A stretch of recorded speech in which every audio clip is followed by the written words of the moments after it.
I'm going to read a tract entitled The Evolution of Evolution. From the deepest and darkest recesses of the mind or soul of a mere man came the most unbelievable thought, idea, or theory imaginable, so contrary to common belief.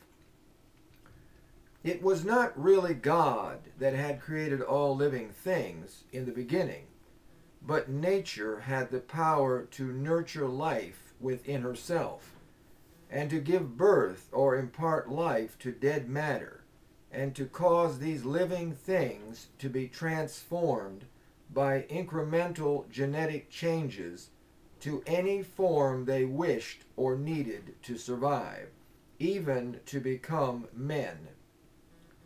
This marvelous power of Mother Nature had come about by the chance meeting of certain elements, minerals, matter, mud, slime, water, heat, sunshine, dust, wind, and of course the most necessary thing of all being time. Nature was not called nature then. It was called primordial soup, and in time, through millions and millions of years, as the theory goes, became an alphabet soup filled with myriads of mysterious creatures. Now, this should seem most obvious to any inquiring mind, the great man of science thought. This was a new and novel idea that should appeal to the intellectual and the scientific minded, a theory that would stir the imagination and could be very controversial considering the religious persuasion of most people.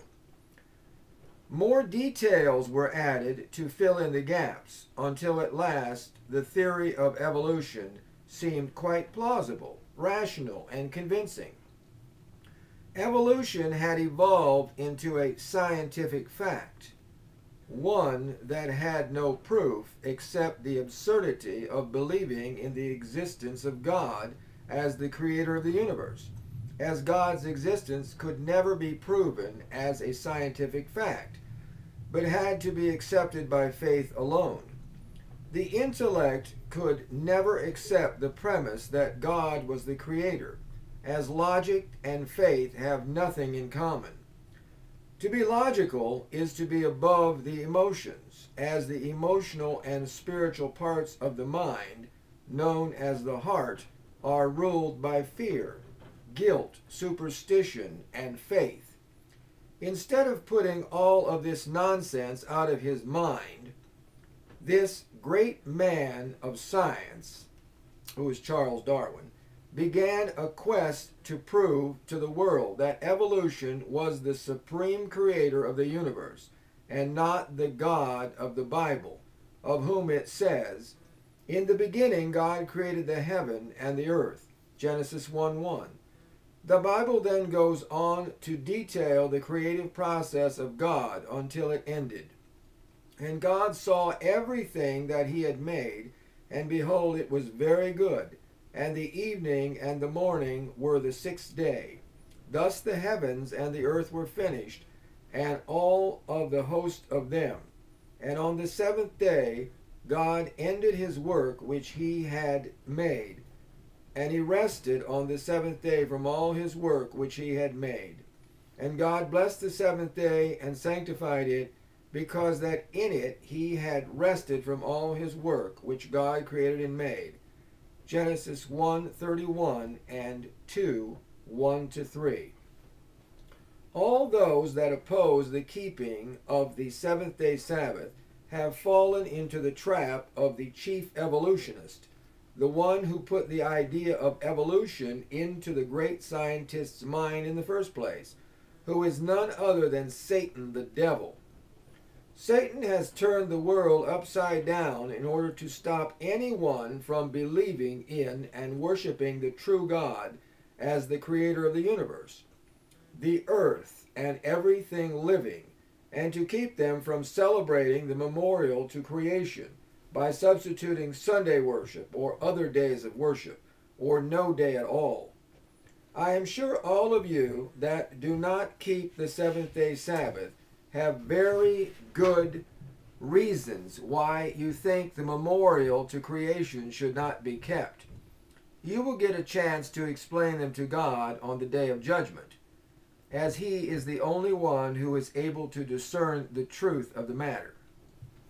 Now, getting back to evolution, which claims that one creature is the product of another, unrelated to it through an intermediary in the evolutionary chain of events, which is called the missing link, is to ignore the scientific fact that nothing can produce by cross-species breeding, pollinating, or interacting in any way.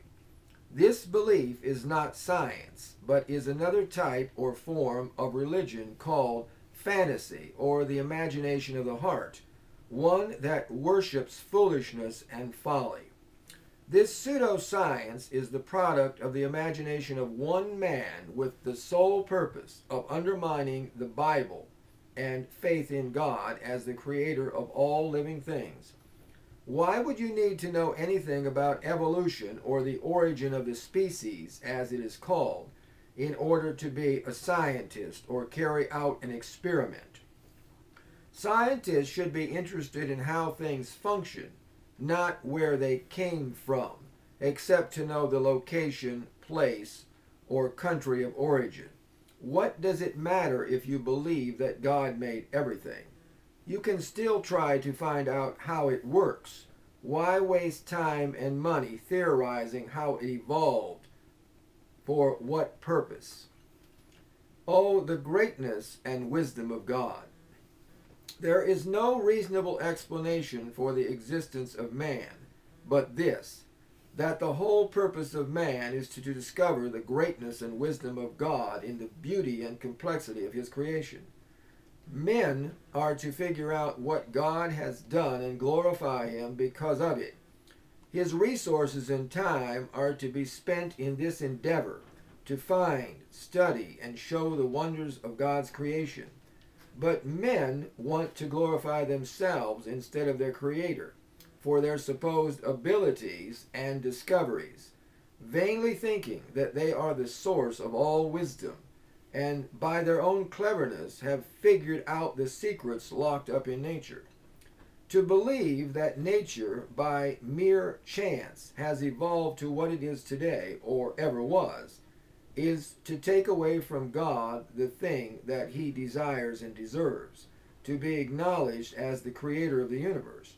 It is interesting to note that as man solves his problems, greater and more complex problems arise, so that he must go deeper into the wisdom of God to find a solution, and natural solutions seem to be best.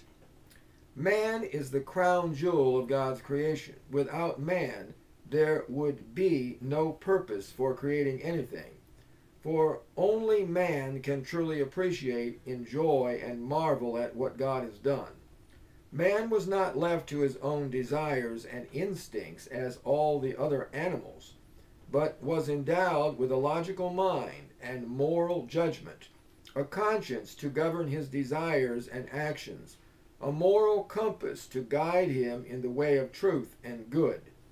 If his behavior is bad or evil, he incurs guilt for his transgression, to show him he has entered the path of evil. The only way man can appease his conscience is by restitution and repentance. He must communicate with God by prayer and believe that God answers through circumstances. The beauty and happiness of life is overshadowed by the certainty of death.